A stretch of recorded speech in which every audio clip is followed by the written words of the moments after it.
على رسوله الكريم أما بعد فأعوذ بالله من الشيطان الرجيم بسم الله الرحمن الرحيم قال الله تبارك وتعالى في القرآن المجيد والفرقان الحميد يا أيها الذين آمنوا اتقوا الله ولتنظر نفس ما قدمت لغد واتقوا الله آمنت بالله صدق الله مولانا العظيم وبلغنا رسوله النبي الأمي الكريم الأمين ونحن على ذلك من الشاهدين والشاكرين والحمد لله رب العالمين. قال الله تعالى في مقام آخر إن الله وملائكته يصلون على النبي يا أيها الذين آمنوا صلوا عليه وسلموا تسليما. الصلاة والسلام عليك يا سيدي يا رسول الله وعلى آلك وأصحابك يا سيدي يا حبيب الله. الصلاة والسلام عليك يا سيدي يا نبي الله وعلى آلك وأصحابك يا سيدي يا نبي الله. یا رسول اللہ انظر حالنا یا حبیب اللہ اسمع قالنا اننا فی بحر ہم مغرق خذ بأیدینا سہل لنا اشقالنا.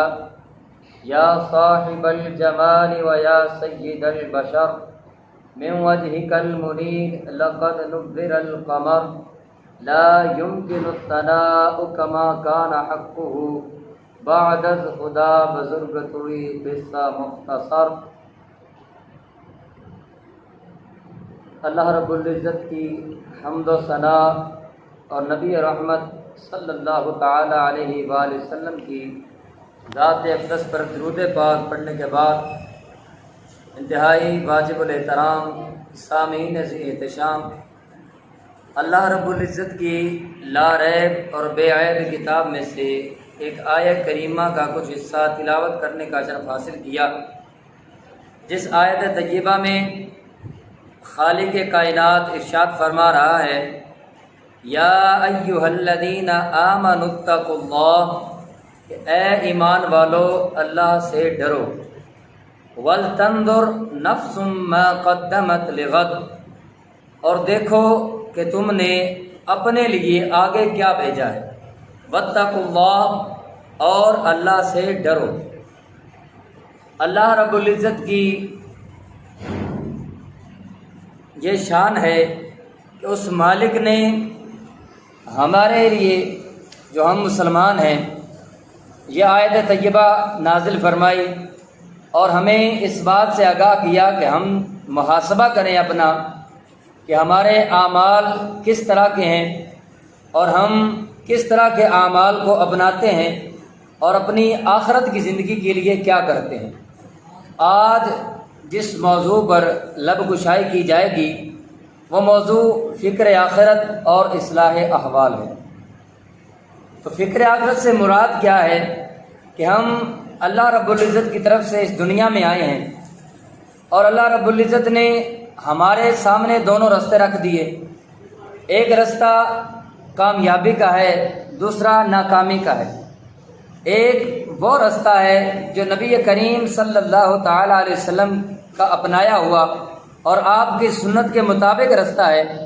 اگر تو ہم اس رستے پر چلیں گے تو اللہ تعالی ہمیں دنیا اور آخرت میں کامیابی عطا فرمائے، اور اگر ہم اس کے برعکس دوسرے رستے پر چلیں گے جو شیطان کا رستہ ہے تو ہماری کامیابی مشکل نہیں بلکہ ناممکن ہوگی. ہم اس دنیا میں بھی ناکام ہوں گے اور ہماری آخرت بھی برباد ہو جائے گی. اس لیے ہمیں یہ کوشش کرنی چاہیے کہ اللہ رب العزت کے پیارے محبوب صلی اللہ تعالیٰ علیہ وسلم نے جو ہمیں رستہ بتایا ہے ہم اس کے مطابق عمل کریں اور دنیا میں بھی کامیاب ہو جائیں اور آخرت میں بھی اللہ تعالیٰ ہمیں کامیابی سے نوازے. تو ہم اس دنیا میں جب رہتے ہیں تو ظاہری سی بات ہے یہ ہماری تیاری کرنے کی جگہ ہے، کیونکہ ہماری منزل یہ نہیں ہے. اور نبی کریم صلی اللہ تعالی علیہ وسلم کا فرمان عالی شان ہے الکیس ما دان نفسہ، کہ دانش مند وہ ہے، عقل مند وہ ہے کہ جو اپنا محاسبہ کرے، جو اپنے نفس کو پہچان لے، وعمل لما بعد الموت، اور وہ ایسے اعمال کرے جو موت کے بعد یعنی کہ اخروی زندگی میں اس کے کام آئیں۔ اگر ہم یہاں پر اپنے لہو و لعب میں لگ جائیں، اپنی خواہشات کے اسیر بن جائیں، تو پھر ہمیں کامیابی نصیب نہیں ہوگی۔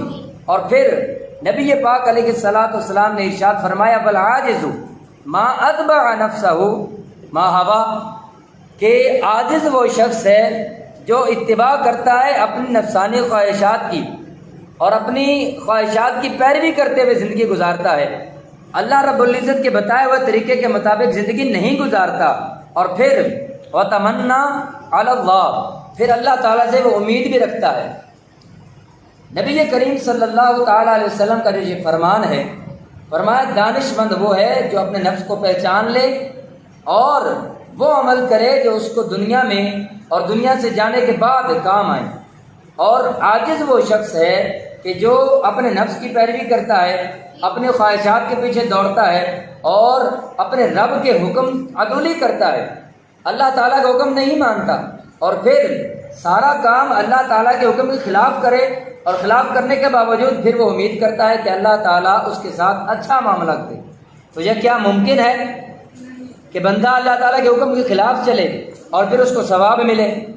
اللہ تعالیٰ نے نماز کا حکم دیا، نماز پڑھنے کے بعد ثواب عطا کیا جائے گا، اور اگر انسان نماز نہ پڑھے، نماز کو چھوڑ دیتا ہے اور نماز ترک کرنے کے بعد پھر یہ کہتا ہے کہ میرا رب میرے ساتھ اچھا معاملہ کرے، تو یہ ناممکن ہے، اس طرح نہیں ہو سکتا۔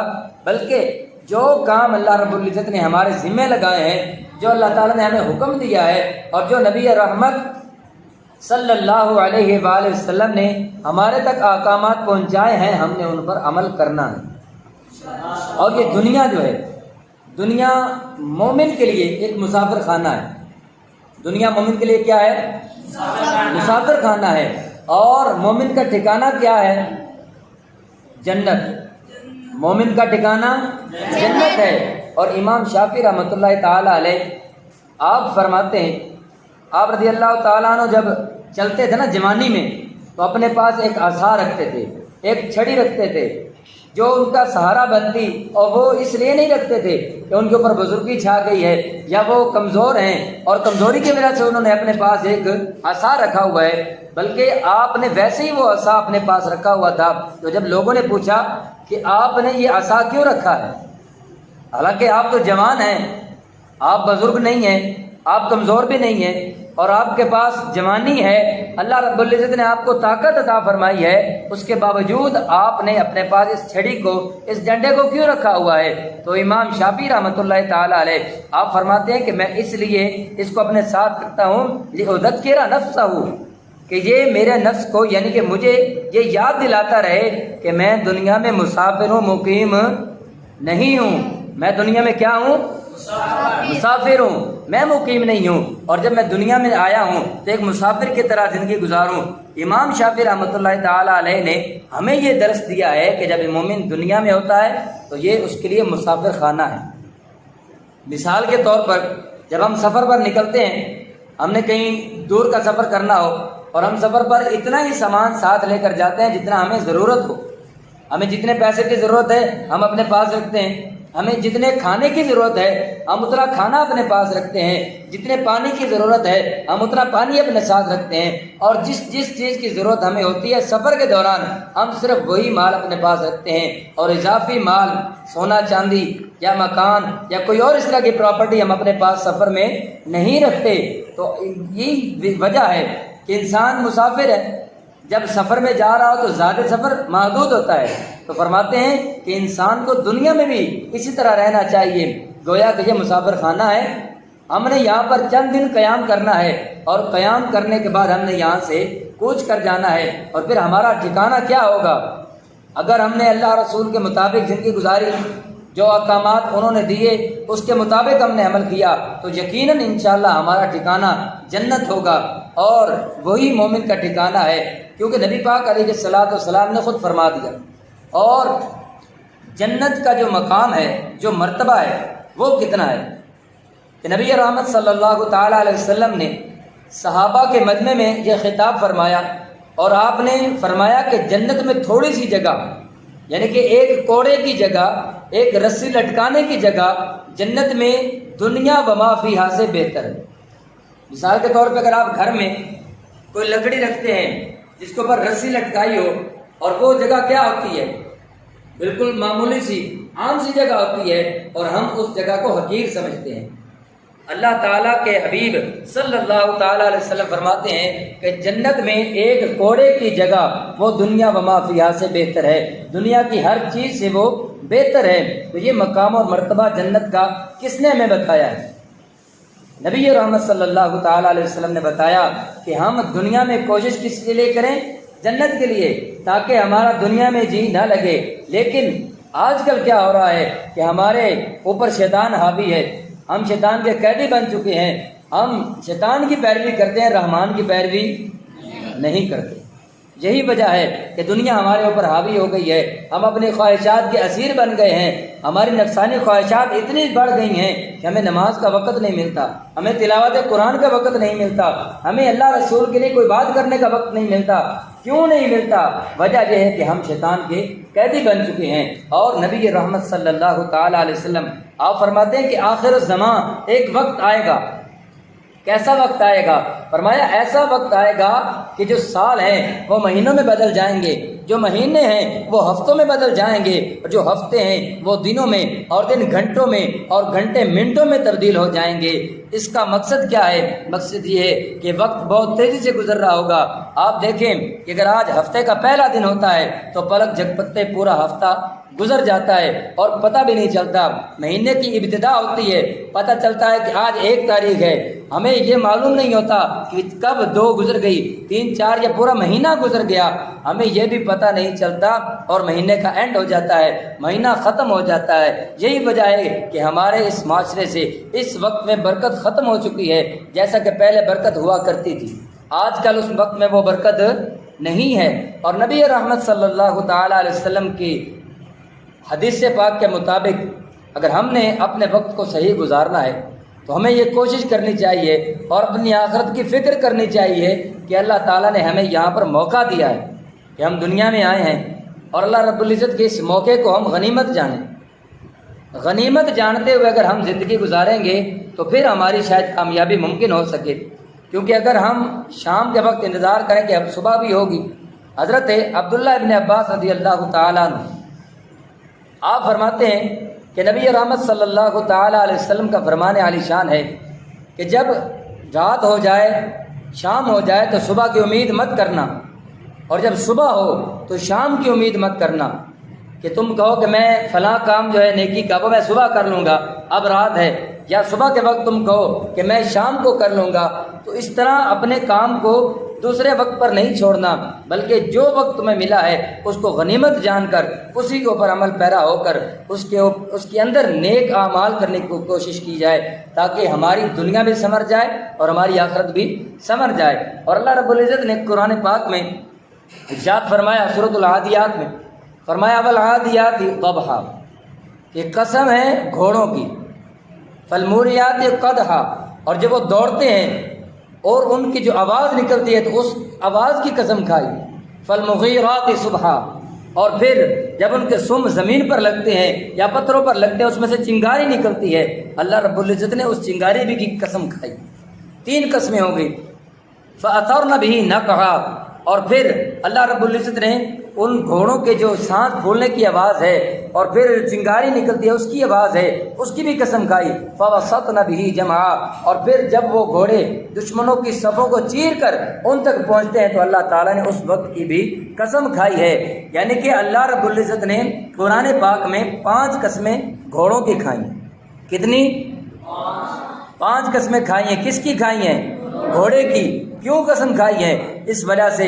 اور پھر قسم کھانے کا مقصد کیا ہے کہ گھوڑا ایسا جانور ہے کہ جب مسلمان جہاد پر جاتے ہیں تو وہ ان کا ساتھ دیتا ہے۔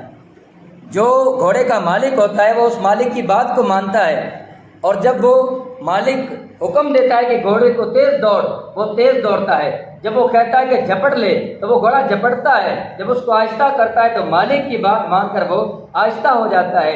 اس وجہ سے اللہ رب العزت نے گھوڑے کی 5 قسمیں کہیں اور پھر فرمایا ان الانسان لربہ لکنود، کہ بے شک انسان اپنے رب کا بڑا ناشکر ہے۔ کیوں ناشکر ہے؟ اور یہاں پر جو پہلے قسمیں کھائیں اس قسم کے جواب میں یہ بات ارشاد فرمائی ہے کہ ان الانسان لربہ لکنود، انسان اپنے رب کا بڑا ناشکر ہے۔ وَإِنَّهُ عَلَى ذَلِكَ لَشَهِيدٌ، اور وہ خود اس بات پر گواہ ہے کہ واقعی اپنے رب کا انسان ناشکر ہے۔ وَإِنَّهُ لِحُبِّ الْخَيْرِ لَشَدِيدٌ، اور وہ دنیا کی محبت میں بہت شدید ہے، یعنی کہ دنیا سے انتہا کی محبت کرتا ہے۔ افلا یعلم اذا بعثر ما فی القبور، کہ کیا تم نہیں جانتے کہ جب قبروں سے چیزیں باہر آ جائیں گی، وحصل ما فی الصدور، اور جو کچھ سینوں میں چھپا ہوا ہے وہ ظاہر کر دیا جائے گا۔ ان ربهم بهم یومئذ لخبیر، اور بے شک اللہ رب العزت، یہاں پہ رب، ان ربهم بهم یومئذ لخبیر، اور پھر اللہ رب العزت نے اس دن کی تمہیں بتا دیا، خبر دے دی ہے کہ وہ جانتا ہے اس سارے چیزوں کے بارے میں۔ اور یہاں پر اعتراض کیا کیا کہ پہلے قسم ہے گھوڑوں کی اور جواب قسم میں انسان کی بات آ رہی ہے، اس میں وجہ کیا ہے کہ قسم تو گھوڑے کی کھائی لیکن جواب قسم میں انسان کی بات آ گئی کہ ان الانسان لربہ لکنود۔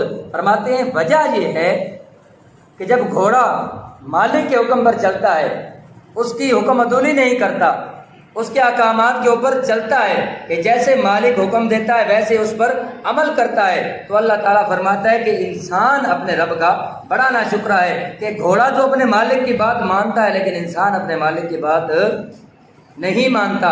اسی وجہ سے فرمایا ان الانسان لربہ لکنود، کہ انسان اپنے رب کا بڑا ناشکر ہے۔ تو جب اللہ رب العزت کی بات آتی ہے تو اس کا حکم جب آ جائے تو ہمارے لیے کیا ضروری ہے کہ ہم اللہ رب العزت کے حکم کی پیروی کریں اور اس کے اوپر عمل پیرا ہو کر ہم اپنی زندگی کو گزاریں۔ آخر میں یہی گزارش کرنی ہے کہ اللہ رب العزت کی عطا کردہ جو احکامات ہیں ہمیں ان پر عمل پیرا ہونا ہے، اور اس دنیا کی زندگی کو اپنا ٹھکانہ نہیں بنانا۔ دنیا کو اگر ٹھکانہ بناؤ گے تو یہیں کے ہو کر رہ جاؤ گے، کیونکہ نبی رحمت صلی اللہ تعالیٰ علیہ وسلم نے ارشاد فرمایا ہے کہ انما الاعمال بالخواتیم، کہ اعمال کا دار و مدار خاتمے پر ہے۔ کہ انسان جب زندگی گزارتا ہے نا تو جس طرح کی وہ زندگی گزارتا ہے، یعنی کہ جس کام میں مشغول ہو کے وہ زندگی گزارتا ہے تو اس کا خاتمہ بھی اسی کام پر ہوتا ہے۔ اگر انسان دین اسلام پر عمل پیرا ہو کر زندگی گزارے، تلاوت قرآن کرتا ہوا زندگی گزارے، تو اس کا خاتمہ بھی تلاوت قرآن کے ساتھ ہوگا۔ جس طرح ایک عظیم تابعی سیدنا محمد ابو بکر النقاش رضی اللہ تعالیٰ عنہ، آپ کا آخری وقت آیا، جب آپ آخری وقت میں تھے، آخری سانس آپ کے چل رہے تھے، تو آپ کے پاس اسرائیل علیہ السلام روح قبض کرنے کے لیے آئے۔ اب لوگ جو پاس موجود ہیں وہ دیکھ رہے ہیں کہ حضرت ابو بکر النقاش رضی اللہ تعالیٰ عنہ اپنے نزا کے وقت میں ہیں، حضرت اسرائیل علیہ السلام ان کی روح کو قبض کرنے لگے ہیں، اور وہ جب روح قبض کرتے ہیں تو حضرت محمد ابو بکر النقاش رضی اللہ تعالیٰ عنہ آپ آسمان کی طرف دیکھتے ہیں اور اشارہ کرتے ہیں اور اللہ رب العزت کے کلام کی آیت پڑھتے ہیں کہ لمثل ھذا فلیعمل العاملون، لمثل ھذا فلیعمل العاملون، کہ اس کے جیسا ہی بندہ کوشش کرتا ہے، اس کے لیے کوشش کرتا ہے، اور جب بندہ کوشش کرتا ہے تو وہ اس چیز کو پا لیتا ہے۔ تو حضرت امام مالک رضی اللہ تعالیٰ عنہ سے لوگوں نے بعد میں سوال کیا کہ اے امام مالک رضی اللہ تعالیٰ عنہ، آپ یہ تو بتائیے کہ فلاں شخص کا انتقال ہوا، اور جب اس کا انتقال ہو رہا تھا، اس کی روح نکل رہی تھی، تو وہ آسمان کی طرف اشارہ کر کے اس طرح کی بات کر رہا تھا، یہ آیت پڑھ رہا تھا کہ لمثل ھذا فلیعمل العاملون۔ تو امام مالک رحمۃ اللہ علیہ نے فرمایا یہ اس بات کی نشانی ہے کہ اس بندے نے ساری زندگی اللہ اور اس کے رسول کی رضا میں گزاری اور نیک اعمال کرتے ہوئے گزاری، اور اللہ تعالیٰ نے اس کو دنیا میں ہی جنت میں اپنا ٹھکانہ دکھا دیا، اور وہ اس ٹھکانے کی طرف اشارہ کر کے کہہ رہا تھا کہ لمثل ھذا فلیعمل العاملون۔ ہمیں بھی یہ چاہیے کہ ہم دنیا میں ایسی زندگی بسر کریں، ایسا وقت گزاریں کہ اللہ رب العزت ہمیں بھی اپنا ٹھکانہ جنت میں پہلے دکھا دے اور بعد میں ہماری روح قبض کی جائے۔ تو یہ تبھی ممکن ہوگا کہ جب ہم اپنی آخرت کی فکر کریں گے، ہم دنیا کو اپنا ٹھکانہ نہیں بنائیں گے بلکہ دنیا کو مسافر خانہ سمجھتے ہوئے ہم یہاں پر زندگی بسر کریں گے، تب اللہ تعالیٰ ہمارے لیے کامیابی کو آسان فرمائے گا اور دونوں جہانوں میں ہمیں اللہ تعالیٰ کامیابی عطا فرمائے گا۔ دعا کرتے ہیں کہ مالک کائنات ہم سب کو عمل کرنے کی توفیق عطا فرمائے۔ آمین بجاہ النبی الامین وآخر دعوانا ان الحمد للہ رب العالمین۔